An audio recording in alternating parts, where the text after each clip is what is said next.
Introduction scene.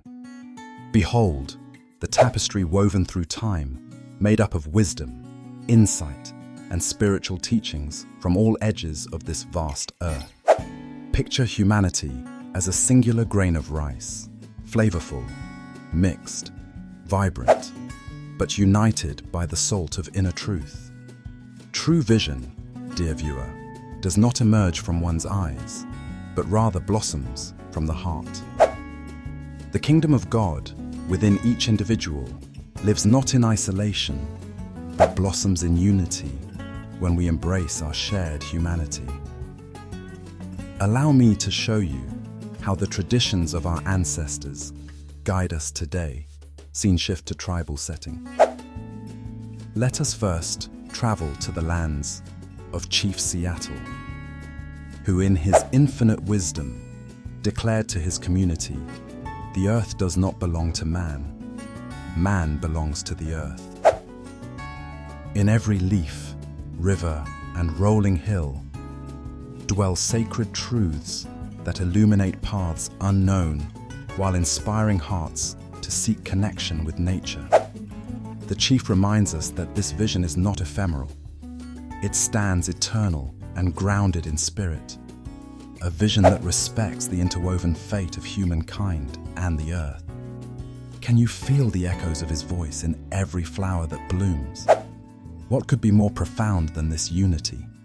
Subtle transition into Australian Aboriginal setting. Next, we wander into the dream time, a place of teachings that narrate not only our creation, but the evolution of wisdom stitched into the landscapes. The voice of an Aboriginal elder rises, engaging a quiet crowd. In dream time, he says, there is no gaze more powerful than that of the spirit, a gaze that listens to the wind's whispers and sees wisdom in the rock's stillness. Imagine not seeing but feeling stories as you walk barefoot, fully connected to the earth beneath you. Could there be a more profound sense of belonging? Scene transition, a mosque setting. In other traditions, we move east and hear echoes of the Quran. In the teachings of the Prophet Muhammad, peace be upon him, we find words that beat as one heart with wisdom. The most beloved people to Allah are those who benefit others the most, says the scholar representing Imam al-Ghazali. Kindness and compassion resonate through these words, instructing us to cherish humanity. Imagine a world united, where giving and understanding transcend barriers of all kinds. Does this not seem like the most compassionate vision of all? Shift to serene Eastern Buddhist temple. Wisdom does not halt here. It is like a river that flows to all corners of the earth. In a tranquil temple, under the shade of ancient trees, Buddha's voice emerges through the ages. The way to enlightenment is not found in the worlds above, but within the heart. We are shaped by our thoughts. We become what we think. To truly see, you must quiet the noise and awaken your dormant inner wisdom. Picture yourself meditating, no longer chasing sight with your eyes, but instead harnessing the profound clarity of your inner vision. Final scene, montage.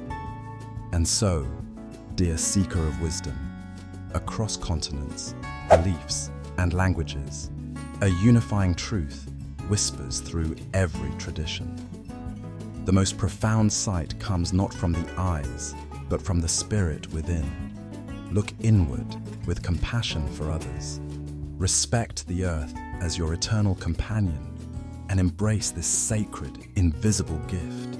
When we learn to truly see, we find that the ultimate vision dwells in peace, understanding, and unity. For we are all, indeed, the salt of this blessed earth, continually seasoning its story with our shared humanity. Fades to black amidst calm, uplifting music.